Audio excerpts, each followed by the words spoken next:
ଆଲୋ ନଳି ଆଇଛୁ ଆଉ ବ ହଁ। ଆଲୋ ଗୋଟେ କଥା ଶୁଣିଲୁଣି? କ'ଣ ମ କଥା ଯାଇକି ଦାଣ୍ଡରେ ପଡ଼ିକି ହାଟରେ ଗଡ଼ିଲାଣି ତୁ ଶୁଣିନୁ କହୁଛୁ? ଆଲୋ ସେ ଯେଉଁ ଆମ ଖୁଡ଼ିମ, ହଁ, ତାଙ୍କ ପୁଅ ସେଇ ଯେଉଁ ରାହୁଲ, ସିଏ ଗୋଟେ ନେଇକି ପଳେଇଛି। ଆଲୋ ଗୋଟେ ଝୁଅକୁ ନେଇକି ପଳେଇଛି ମ।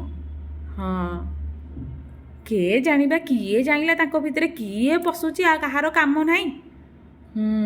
ସିଏ କ'ଣ ହେଇଛି ତାକୁ ନେଇକି ପଳେଇଛି।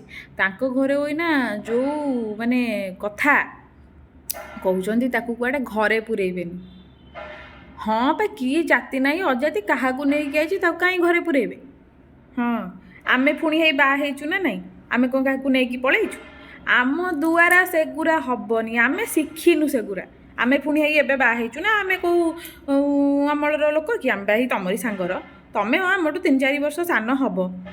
ହଁ, ଆମକୁ ସେ ଭଲ ଭଲ ପାଇବା ଆମେ ଶିଖିନୁ, ଆମକୁ ଆସେନି। ଯିଏ ଯେମିତି କରିବ ସେମିତି ନାମ ପାଇବ, ଆମର କ'ଣ ଯାଉଛି ସେଥିରୁ। ହଉ ତୁ ବସିଥା, ମୁଁ ଯାଉଛି ତାଙ୍କୁ ଟିକେ ଖାଇବା ପିଇବାକୁ ଦେଇକି ଆସେ ହେଲା। ବସିଥା, ଯଦି କ'ଣ କାମ ଅଛି ଯିବୁ ଯା, ପଛରେ ନହେଲେ କଥା ହେବା ହେଲା। ହଉ ଯାଉଛି।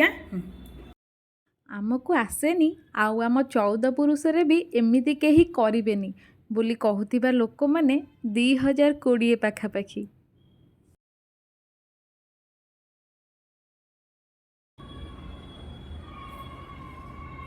ହେଇଲୋ ହେଇ ଟୋକି, ତତେ ଦେଖିବାକୁ ଆସିଥିଲେ କିଲୋ? ଓହୋ, କୋଉଠୁ ଆଇଥିଲେ ବା? ହଁ, ଆଲୋ ତମମାନଙ୍କ ପାଇଁ କେତେ ଖୋଜା ହବ କିଲୋ? ତମେ ନିଜେ ନିଜେ କ'ଣ ଖୋଜି ପାରୁନା? ତୁ ଗୋଟା ହେଲୁଣି, ମୋର 3ଟା ଛୁଆ ହେଲେଣି, ହେଇ ତାର 2ଟା। ତମମାନଙ୍କ ପାଇଁ କେତେ ଖୋଜିବୁ କିଲୋ? ତମେ ନିଜେ ନିଜେ ଗୋଟା ଖୋଜିଦବ। ହଁ ଲୋ, ଖୋଜ ଯେ ଜାତି ଭାତି ଟିକେ ଦେଖୁଥବ ଲୋ। ତୁ ରହ ମ, ସେ ଜାତି ଭାତି ଠେଇଁ କ'ଣ ମିଳୁଛି?